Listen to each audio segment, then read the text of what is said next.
여러분, 2024년 영지교회의 구호는 예배의 목숨을 겁시다, 말씀의 생명을 겁시다, 기도의 생사를 겁시다 입니다. 네, 많은 사람들이 이 구호를 외치다 보니까 꼭 그런 구호를 외쳐야 돼? 무슨 예배의 목숨까지 걸고 말씀의 생명까지 걸고 기도의 생사까지 걸 정도로 무슨 신앙생활을 해야 돼? 좀 심한 거 아니야? 너무한 거 아니야? 여러분, 이 구호의 의미와 뜻을 의아해하시고 이해하지 못하시고 받아들이지 못하시는 분들이 조금 있습니다. 그래서 왜 2024년 이런 구호를 정했는지 오늘부터 3번에 걸쳐서 왜 예배의 목숨을 걸고 왜 말씀의 생명을 걸고 왜 기도의 생사를 걸어야 하는지에 대해서 알아보고 넘어가고자 합니다. 여러분, 오늘 본문에서 성경은 우리가 예배해야 하는 이유를 아주 간략하게 2가지로 얘기합니다. 첫 번째는 하나님께서는 우리를 만드신 창조주시며 우리 인생의 주관자시며 복의 근원이기 때문이다. 믿으십니까? 여러분, 우리가 믿는 그 하나님께서 우리를 만드신 창조주시고 우리 인생을 주관하시는 주관자시고 모든 복의 근원이기 때문에 우리가 그 하나님을 믿어야지 된다라고 성경은 증거하고 있고, 2번째 우리가 예배해야 하는 이유는 목자와 양처럼 우리가 살아갈 때에 그 하나님의 돌보심, 하늘의 은혜와 축복을 누리기 위한 유일한 통로, 그 은혜와 축복을 공급받는 유일한 통로가 예배이기 때문이다라고 성경은 증거하고 있습니다. 그래서 정의하자면 예배를 저는 축복의 통로, 한 가지 더 영혼의 닷줄이다. 예배는 축복의 통로이자 영혼의 닷줄이다. 축복의 통로에 대해서는 많이 말씀을 드렸고, 여러분, 영혼의 닷줄에 대해서만 오늘 간단하게 말씀을 드리면, 여러분, 예전에 제가 자주 사용하는 예화가 하나 있어요.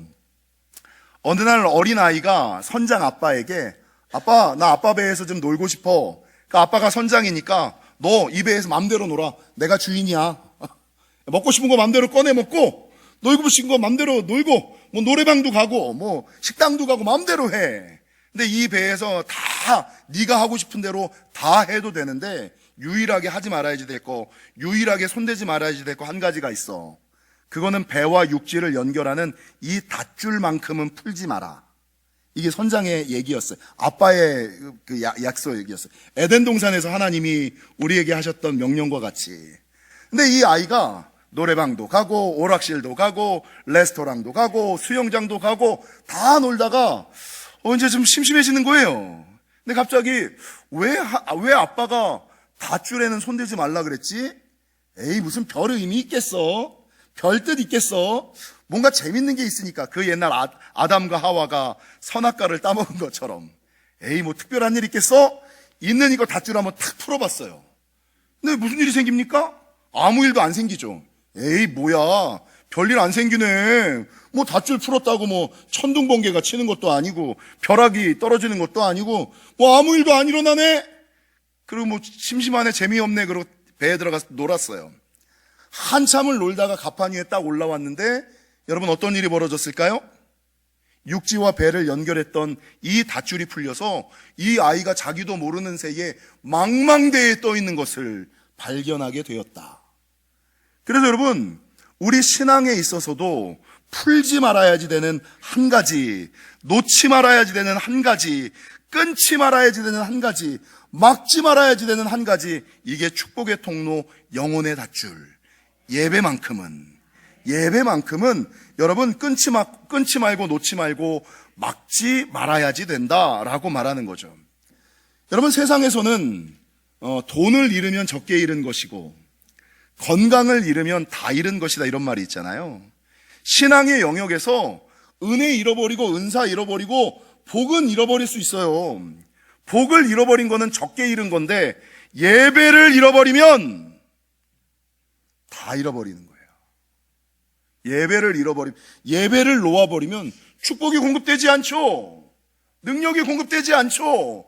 나도 모르는 사이에 내 인생의 망망대해 어둠 가운데 서 있는 인생, 이게 예배를 놓아버린 사람들에게 벌어지는 결국이고 마지막이다라고 말할 수가 있다는 거죠. 여러분, 어떤 사람들은 예배하는 것이 무의미하고 소용없는 것이고, 야, 예배 드리는 거 낭비야. 왜 굳이 그 주일날 이 황금 같은 주일에 예배하고 있고 그러고 있어? 라고 말하는 사람이 있어요. 예배를 낭비다라고 말하는 사람이 있는데, 제가 말씀을 준비하다 보니까 어떤 목사님께서 예배는 낭비가 아니라 소비다, 이렇게 얘기를 하더라고요. 여러분, 낭비를 국어사전에서 찾아보니까 낭비는 시간이나 재물 따위를 헛되이 헤프게 쓰는 것, 이게 낭비거든요. 근데 소비를 찾아보니까 경제적으로 돈이나 물자, 시간, 노력 따위를 들이거나 사용하여 의미와 기회를 창출하는 것, 이게 소비다. 소비의 경제적인 정의가 여러분, 그것들을 사용하여 의미와 기회를 다시금 창출하는 것, 이게 소비다. 그러니까 예배는 시간을 소비하고 은혜를 받을, 축복을 받을 수 있는 기회를 창출하는 거예요. 삶을 뒤바꿀 수 있는 기회의 발판을 마련하는 것, 그게 예배다. 근데 저는 이 목사님의 말을 한 걸음 더 넘어가서, 여러분, 예배는 낭비를 지나 소비를 넘어 최고의 투자다. 그래서 만약에 제가 지금까지 살 수 있었던 비결은 저는 하나님께 올인하고 예배에 목숨을 걸었기 때문이에요.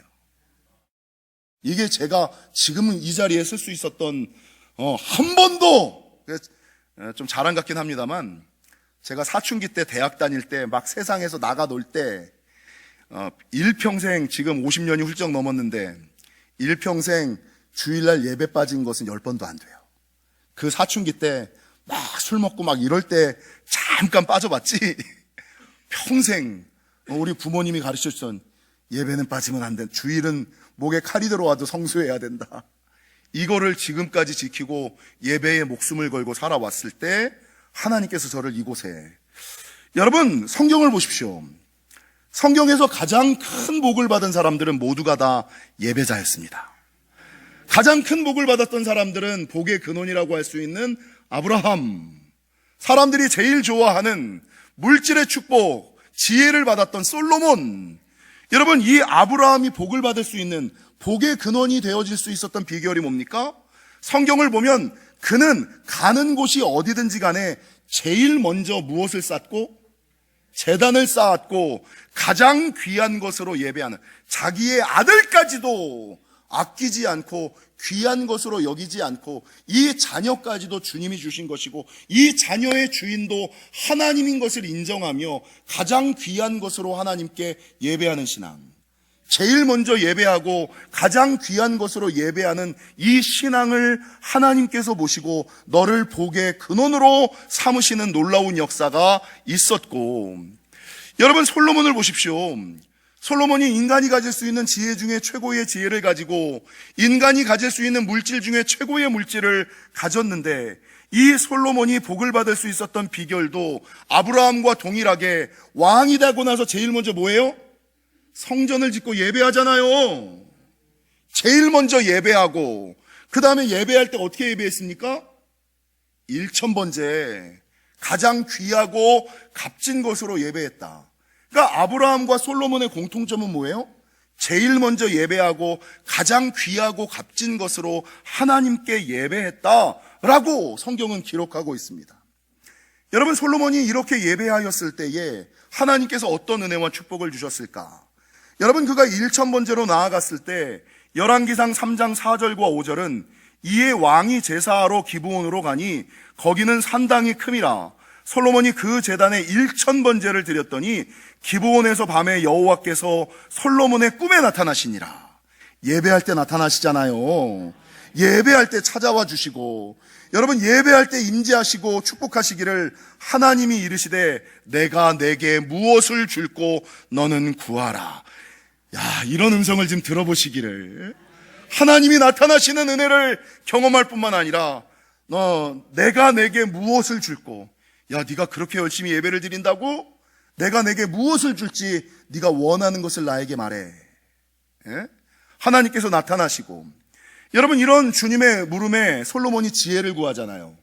그러니까 주님께서 그 지혜만 주실 뿐만이 아니라 열왕기상 11절 이하 14절은 이에 하나님이 그에게 이르시되 내가 이것을 구하도다. 자기를 위하여 장수하기를 구하지도 아니하며 부도 구하지 아니하며 자기 원수의 생명을 멸하기도 구하지 아니하고 오직 송사를 듣고 분별하는 지혜를 구하였으니 내가 내 말대로 하여 내게 지혜롭고 총명한 마음을 주노니. 구하는 것을 주시죠.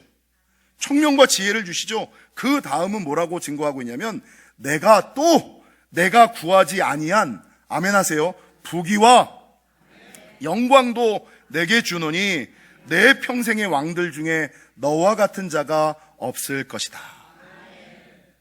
여러분, 아브라함도 그랬고 솔로몬도 그랬고 가장 먼저 예배하고 가장 귀하고 값진 것으로 예배하였을 때에 구하는 것을 주셨을 뿐만 아니라 부귀와 영광과 존귀와 자녀와 자손의 축복, 장수의 은혜까지도 허락하셨음을, 성경에 나오는 가장 복된 사람은 모두 예배자였음을. 여러분, 인류 역사상 솔로몬 다음으로 가장 물질의 복을 많이 받았던 사람이 누굴까? 인류 역사상 아마도 어떤 사람들은 미국의 록펠러, 많이 들어보셨잖아요. 미국의 록펠러가 솔로몬 다음으로 물질의 축복을 가장 많이 받은 사람은 록펠러일 것이다 라고 말하는 사람들이 많아요. 이게 이루 상상할 수 없는. 여러분, 이 록펠러가 일생을 살아가면서 세 가지 기적을 맛봤어요. 이 록펠러가 인생을 살아가면서 세 가지 기적을 맛봤는데, 첫 번째 기적은 역사상 가장 가난한 가정에서 태어나 가장 부유한 자가 되는 기적. 역사상 가장 가난한 가정에서 태어나 가장 부유한 자가 되는 기적을 그가 체험했고, 두 번째, 역사상 가장 많은 돈을 다른 사람에게 기부한 사람. 인류 역사상 가장 많은 돈을 기부한 사람 록펠러. 세 번째, 98세까지 장수하고도 치아가 썩지 아니하는. 우리 어른들 할렐루야. 여러분, 98세까지 치아가 썩지 않았으면 건강은 어떠했을까요? 그래서 여러분, 장수도 복이잖아요. 근데 장수 위에 어떤 기도를 하셔야 되냐면, 하나님 나에게 장수의 복을 허락하여 주시되 맑은 정신과 강건한 육신과 더불어. 나이 들어서 정신이 흐려지면 안 되죠. 장수의 복을 허락하여 주시되 맑은 정신, 강건한 육신과 더불어 록펠러에게 허락하여, 침이 너무 많이 튀네. 록펠러에게 허락하여 주셨던 그 은혜와 축복, 기적을 나에게 허락하여 주옵소서. 여러분, 록펠러가 이 세 가지 큰 기적을 맛볼 수 있었던 비결을, 록펠러는 스스로 자기가 일평생 지켰던 세 가지 준칙, 세 가지 원칙 때문이다. 금요성령 집회 때 제가 이 준칙에 대한 설교를 했는데, 여러분, 록펠러의 준칙은 무엇이었냐면, 첫 번째, 그는 교회에 나가 예배드리는 일을 한 번도 빠진 일이 없었습니다. 일평생 주일 성수를 목에 칼이 들어와도 한 번도 주일을 자기가 섬기는 교회에서 드리지 않은 적이 없는, 이게 록펠러의 첫 번째 원칙. 어머니의 교훈과 어머니의 유언을 따라. 두 번째, 어머니의 교훈과 유언을 따라 매일 성경을 읽었습니다. 세 번째, 하나님 앞에 반드시 온전한 11조를 드렸을 뿐만 아니라, 여러분, 제가 이 록펠러, 그리고 누굽니까? 릭 워렌의 교훈을 따라서 우리는 10의 1조 드리기도 버겁잖아요. 록펠러가 몇 조까지 드렸을까요? 정도환 목사가 몇 조를 드리나요? 록펠러는 10의 9조, 정도환 목사는 10의 3조. 10의 1조도 버거워하는 신앙이었는데, 여러분, 돈 적은 사람이 11조 하는 게 쉬울까요? 돈 많은 사람이 11조 하는 게 쉬울까요? 적은 사람이 11조 하는 게 쉽죠. 많이 버는 사람은 1조를 벌어봐요. 1조를 벌으면 11조가 얼마야? 1000억. 여러분, 1000억을 어떻게 매달? 그래서 돈 적은 사람이 11조 하기가 쉽지, 돈 많은 사람이 11조 하기가 어려워요. 근데 이 록펠러는 몇 조를 했다고요? 10의 9조. 리고렌도 10의 9조. 정도환 목사는 이제 겨우 10의 3조. 10의 3조 조금 넘는 것 같아요. 이 세 가지 원칙과 준칙을 가지고 살아갔더니, 여러분, 세상 사람들은 맛보지 못했던 하늘의 기적과 은혜를 경험하게 되었다. 사랑하는 성도 여러분, 오늘 본문에서 말하는 것처럼 하나님은 복의 근원이시고 만물의 주제이시며 우리 인생의 주관자이심을 믿으십니까? 예?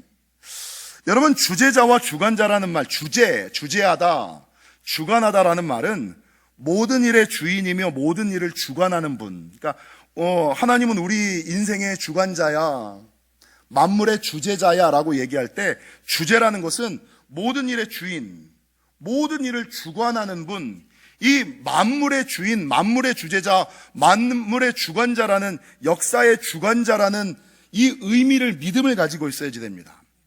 그래서 제가 자주 말씀드린 것처럼 창세기 1장 1절은 태초에 하나님이 천지를 하나님이 창조자신 거를 믿어라, 이거에서 시작하죠. 찬송가 1장은 뭘로 시작돼요? 만복의 근원은 하나님이시다. 여러분, 사도신경 첫 줄은 뭡니까? 전능하사 천지를 만드신 하나님 아버지, 우리 하나님은 전능하신 분임을 믿는 거. 창세기 1장과 성경의 처음과 찬송가의 처음과 사도신경의 처음은 우리가 믿는 그 하나님을 인정하는 거, 의지하는 거, 신뢰하는 것에서부터 모든 믿음이 출발한다라고 증거하고 있는 거예요.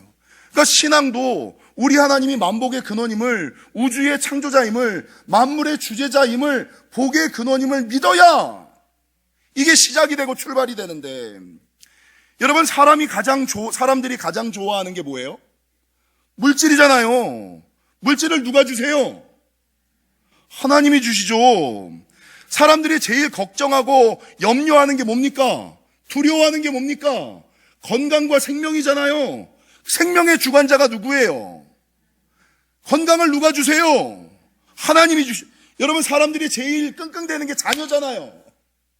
여러분, 자녀 누가 주셨어요? 자녀의 인생을 누가 풀어주셔요? 부모가 풀어줘? 에이, 이게 아직까지 아이들이 20살이 안 된 사람들은 내가 내 자녀의 인생을 풀어줄 거라고 착각들 하는데, 자녀들 20살만 넘어가 봐요. 아, 내 자녀는 내 뜻대로 안 된다, 내 생각대로 안 된다. 여러분, 아이들 20살 넘어가면 그냥 다 깨닫잖아요. 내 자녀를 풀고 여는 건 누구예요? 하나님이시죠. 근데 그 하나님과 축복을 주시는 축복의 통로인 하나님과의 축복의 통로를 막아버리고, 그 만물을 주재하시는 하나님과의 영혼의 닷줄을 끊어버리고, 물질이, 건강이, 자녀가 잘 될 거라고 생각하십니까? 에? 그 창세기 1장 1절의 믿음과 같습니까? 찬송가 1장의 믿음과 같습니까? 사도신경 1절의 첫 절의 고백과 같습니까? 반대로, 여러분, 물질을 누리기를 원한다면 묶인 게 많아, 매인 게 많아, 잡힌 게 많아. 그럼 그거 누구에게 가서 풀어달라 그래야 돼요? 복의 근원, 만물의 주제, 인생의 주관자 되시는 하나님께 나아가 무엇으로? 제일 먼저 뭐예요? 예배함으로.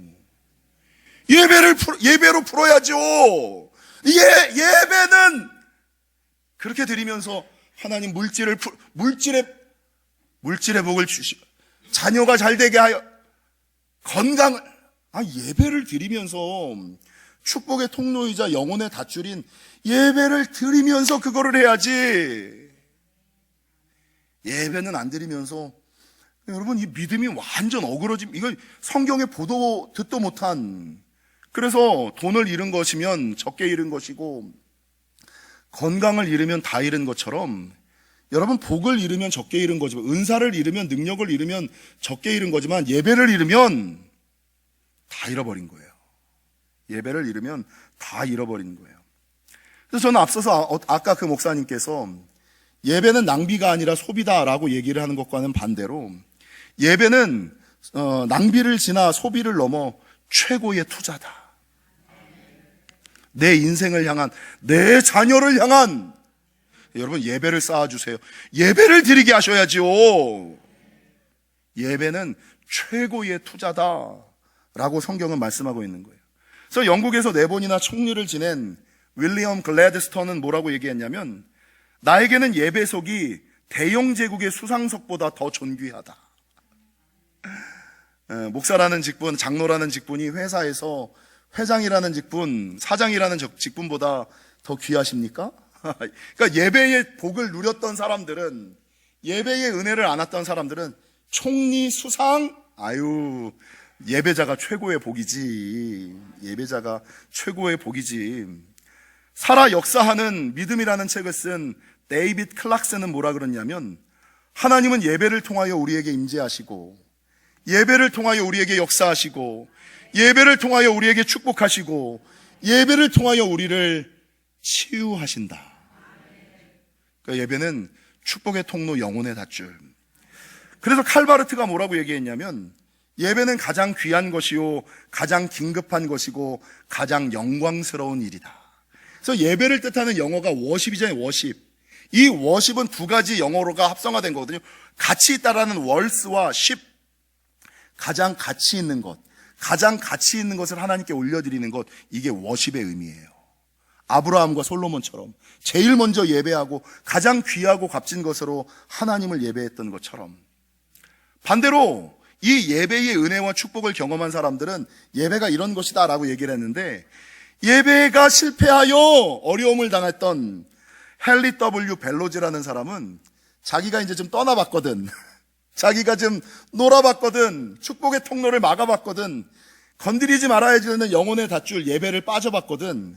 그러니까 맨 마지막에 뭐라고 고백하냐면, 예배 시간에 습관적으로 빠지는 사람치고 조만간 그 자신이나 가족에게 슬픈 일이 생기지 않는 사람을 본 적이 없다. 아주 좀 무섭게 얘기하죠. 자기 경험을 얘기하는 거예요. 예배 시간에 습관적으로 빠지는 사람치고 조만간 그 자신이나 가족에게 슬픈 일이 생기지 않은 사람을 나는 본 적이 없다. 나를 봐라. 나를 봐라. 빠져보니까 처음에는 그 어린 소녀와 같이 아무 일도 안 일어나지, 큰 배가 움직이겠습니까? 근데 뒤돌아서서 내 일하는 동안에 나도 모르게 내 자신이 어둠 가운데, 망망대해 가운데 떠 있어서 어찌할 수 없는 상황 가운데 빠질 것이다. 많은 사람들이 자주 하는 말 가운데 예배의 성공은 인생의 성공으로 이어진다라고 말합니다. 예배의 성공이 믿음의 성공이고, 믿음의 성공이 인생의 성공으로 이어지기 때문입니다. 그래서 여러분, 달력을 보면 한 주의 시작이 월요일이에요, 일요일이에요? 그러니까 예배에 성공하면 한 주가 잘 됩니다. 한 주의 시작은 주일이에요, 일요일이에요. 주일 성공하면, 주일 성공한다는 건 주일 예배에 성공하면 한 주가 성공하는 거예요. 여러분, 제가 이 주일에 성공하라, 예배에 성공하라라는 글을, 말씀을 준비하다가 제가 참 좋아하는 정채봉 작가, 우리가 모두가 다 아는 정채봉 작가가 첫마음이라는 시를 쓰셨더라고요.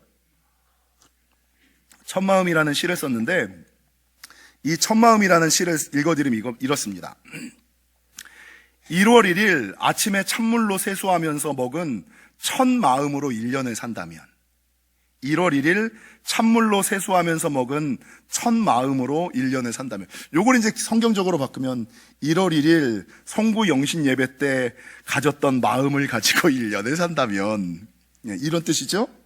학교에 입학하여 새 책을 앞에 놓고 하루 일과표를 짜던 영롱한 첫 마음으로 공부를 한다면, 국민학교 처음 들어가서 교과서 받았을 때, 와, 나도 열심히 공부해서 이 마음으로 12년을 공부했으면 우리 다 서울대 갔을 텐데. 사랑하는 사이가 처음 눈을 맞던, 사랑하는 사람과 처음 눈을 맞추던 눈의 떨림을 가지고, 사랑하는 사람을 처음 바라봤을 때 이게 눈에 하트가 뿅뿅뿅뿅뿅뿅, 이 눈을 가지고 평생을 산다면, 근데 어느 눈가 이렇게 찢어진 눈을 가지고 남편을 쳐다보고 있는 첫 출근하는 날 신발끈을 매면서 먹은 마음으로 직장 생활을 한다면, 아팠다가 병이 나은 날의 상쾌한 공기 속에 감사한 마음으로 몸을 돌본다면, 그러니까 병을 고쳐주시고 문제를 해결해 주셨을 때 하나님 감사합니다, 이 감사한 마음으로 신앙생활을 평생 하면, 이게 조금 지나면 하나님의 은혜라는 것도 잊어버리고 우연히 잘 된 거겠지, 내가 잘나서 잘 된 거겠지, 이런 교만이 그냥. 개업날의 첫 마음으로 손님을 언제고 돈이 적으나 밤이 늦으나 기쁨으로 맞는다면, 나는 너는 나라며 화해하던 그 날의 일치가 가시지 않는다면, 여행을 떠나는 날 차표를 끊던 가슴 뛰미 식지 않으면, 비행기 티켓을 끊어놓고 비행기를 타기 직전에 설레임처럼 일평생 살아간다면, 이 사람은 그때가 언제이든지 늘 새 마음이기 때문에 바다로 향하는 냇물처럼 날마다가 새로우며 깊어지며 넓어질 것이다. 여러분, 신앙의 영역에서도 마찬가지죠. 목사 안수 받을 때, 무릎 꿇었을 때 그 마음대로, 장로 안수 받을 때, 권사 안수 받을 때, 안수 집사 받을 때 그 첫 마음대로만 살면, 그 첫 마음대로 기도하면, 그 첫 마음대로 예배하면 여러분 인생에 성공합니다. 그래서 예배의 성공이 믿음의 성공이고 믿음의 성공이 인생의 성공이다라고 수많은 사람들이 말하는 것입니다. 바라는 것은 어떠한 경우에도 하나님과 나와의 관계를 이어주는 축복의 통로, 영혼의 닷줄, 축복의 통로, 영혼의 닷줄이 예배임을 기억하시고, 그 축복의 통로와 영혼의 닷줄을 끊지 않고 막지 않고 살아가시는 저와 여러분이 되시기를 주님의 이름으로 간절히 축원합니다.